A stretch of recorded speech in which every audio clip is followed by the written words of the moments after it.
నంజీయరు ఒక శ్రీ సూక్తిని అనుగ్రహించేవారట. ఏమిటండి అదంటే, పాండవుల యొక్క పనిని పూర్తి చేయడం కోసం సర్వేశ్వరుడు తనని వాళ్ళకి అర్పించుకున్నాడు. అంటే వాళ్ళకి అందుబాటులో ఉండి వాళ్ళు తన ద్వారా ఈ పని పూర్తి చేసుకోవాలనుకోవడం చేత వాళ్ళ పని పూర్తి చేయడానికి తనను వాళ్ళకి అర్పించుకొని ఉండి, ఆ పాండవులు ఏ కష్టం పడ్డారో, ఏ బాధ పడ్డారో ఆ బాధ అంతా వాళ్ళు ఇక్కడ పడుతున్నారు. అంటే సర్వేశ్వరుని ఆశ్రయించి కూడా సర్వేశ్వరుడు వాళ్ళకి రక్షణగా వాళ్ళ రక్షణ భారాన్ని తాన్ని వహించి ఉన్నప్పటికీ కూడా ఈ పాండవులు కష్టపడ్డారు కదా.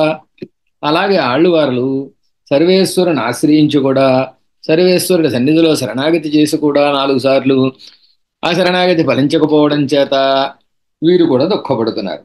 కనుక పాండవులు ఎట్టి దుఃఖాన్నైతే పొందారో ఆళ్ళవార్లు ఎట్టి దుఃఖాన్ని పొందారు అని చెప్పారు. చెప్పి మళ్ళీ ఏం చెప్తున్నారంటే, పాండవులు ఆళ్ళవార్లు సమానమేనండి.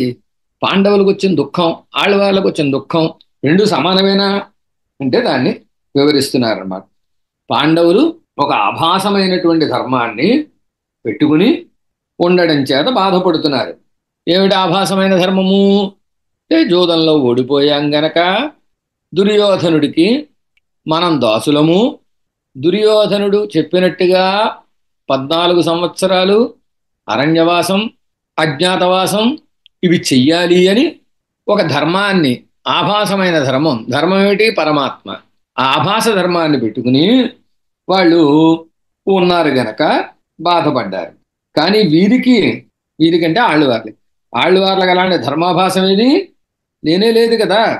ఆళ్ళవార్లకి సర్వేశ్వరుడి యొక్క చరణారవిందములు తప్ప ఇంకొకటి లేనే లేదు గనక ఏం బాధపడుతున్నారో ఆళ్ళవార్లు. వాళ్ళకంటే ఏదో ఒక ఆభాస ధర్మం ఉంది. ఆళ్ళవార్లు సాక్షాత్ ధర్మమైనటువంటి పరమాత్మనే పట్టుకున్నారు. సాక్షాత్ ధర్మమైనటువంటి పరమాత్మనే రక్షకుడిగా భావన చేసినటువంటి ఆళ్ళవార్ల అయ్యో ఎంత కష్టపడుతున్నారు అని అనుగ్రహించారట నంజీయరు. ద్రౌపదికి ఎలాంటి స్థితి అయితే ఉందో అలాంటి స్థితి ఈ ఆళ్ళవార్లకు ఉన్నదండి అంటున్నారు. ఏమిటండి అంటే, ఓ స్వామి, కేశవుడు అనేటటువంటి నిన్ను పొందిన, నిన్ను ఆశ్రయించిన, నిన్ను శరణాగతి చేసినప్పటికీ నేను ఇలాగా కష్టపడవలసిందేనా అని ఈవిడ అడిగింది. ఎలాగ అడిగిందో అలాగే ఆళ్ళవార్లు కూడా పరమాత్మను ఆశ్రయించి కూడా ఈ కష్టం పడచ్చా అని నంజీర్ యొక్క ఉద్దేశం అన్నమాట. అలా ద్రౌపది ఆళ్ళవార్లాగా అన్నిటినీ వదిలిపెట్టి సర్వేశ్వరుడి రక్షకమని ఉన్నదండి అంటే ఉందండి అని చెప్తున్నాను. దానికి ప్రమాణాన్ని చూపిస్తున్నారు. మహర్షి చెప్పేట, నీకు గొప్ప ఆపద వచ్చినప్పుడు నువ్వు భగవంతుడైనటువంటి హరిని స్మరించు అని చెప్పేట. సరిగ్గా ఆవిడికి వస్త్రాపహార సందర్భంలో గుర్తుకొచ్చిందని. గుర్తుకొచ్చి ఏం చేసింది? సర్వేశ్వరుణ్ణి ప్రార్థన చేసింది.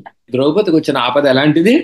తనకు తాను రక్షించుకోలేనటువంటి ఆపద, తన రక్షణ తాను చేసుకోలేనటువంటి ఒకానొక ఆపద. అంటే తన వల్ల ఆపదని తప్పించుకోవడం సాధ్యం కాదు.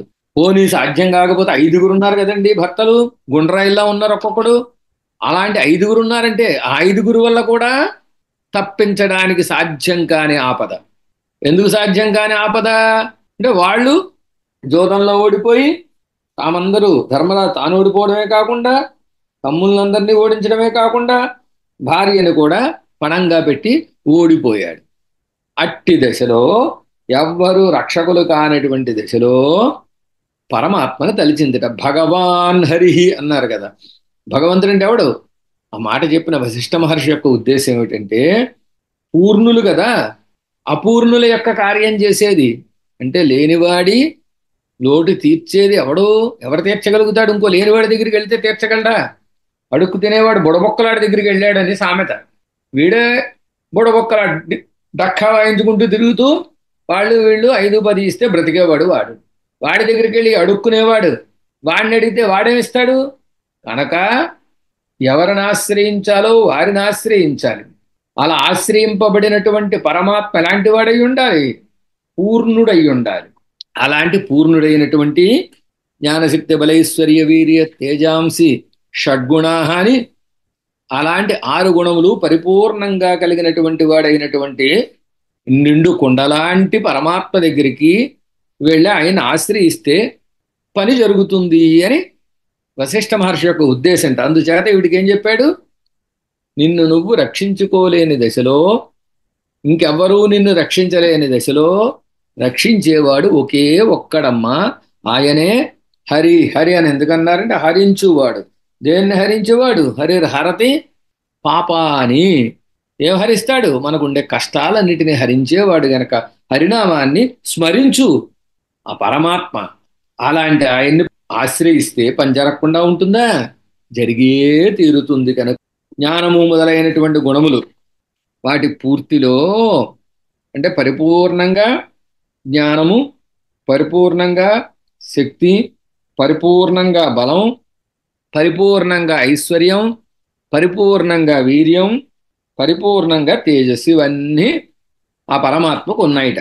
అందుచేత ఆయనకుండే షడ్గుణాలలో ఏ గుణమునకు ఎట్టి లోటు ఎట్టి కొరత లేదు. అలాంటి గుణములు కలిగినటువంటి వాడు కనుక హరి అని ప్రత్యేకంగా చెప్పవలసి వచ్చింది. అంటే జ్ఞానాది గుణములు నిండుగా ఉండడం చేత భగవాన్ అని హరిహి అని చెప్పారండి ఇక్కడ అని చెప్తున్నారు. కనుక మిగిలిన వాళ్ళకి భగవాన్ అని చెప్పవలసిన అవసరం, హరి అంటేనే కష్టాలను తొలగించేవాడు, హరించేవాడు అని అర్థం వచ్చేస్తూ ఉంటే మళ్ళీ భగవాన్ అని గుణపూర్తి కలిగిన వాడు అని హరించాలంటే ఏం కావాలి? శక్తి కావాలి. హరించాలంటే ఏం కావాలి? మనకుండే పాపాలు తెలుసుకునే జ్ఞానం కావాలి.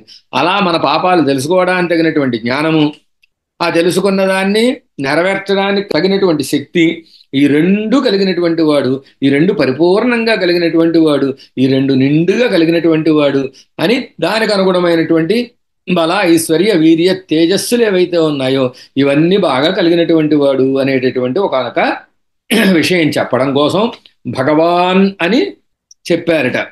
అందుకు విశేషించారు. మరి మిగిలిన వాళ్ళకు కూడా జ్ఞానం ఉంది కదండి, మిగిలిన వాళ్ళకు కూడా శక్తి ఉంది కదండి, మిగిలిన వాళ్ళకు కూడా తేజస్సు మొదలైన గుణాలు ఉన్నాయి కదండి అంటే వీళ్ళల్లో ఈ 6 గుణాలలో ఒక్కొక్క గుణం ఎక్కడైనా ఉంటే ఉండొచ్చుగాక. అంటే 6 గుణములంటే ఈ 6 ఉన్నాయని అర్థం కాదండి. షడేతే ప్రథమా గుణాహ అని కూరత్తాళ్వాన్ శ్రీవైకుంఠ స్తవంలో అనుగ్రహిస్తారు.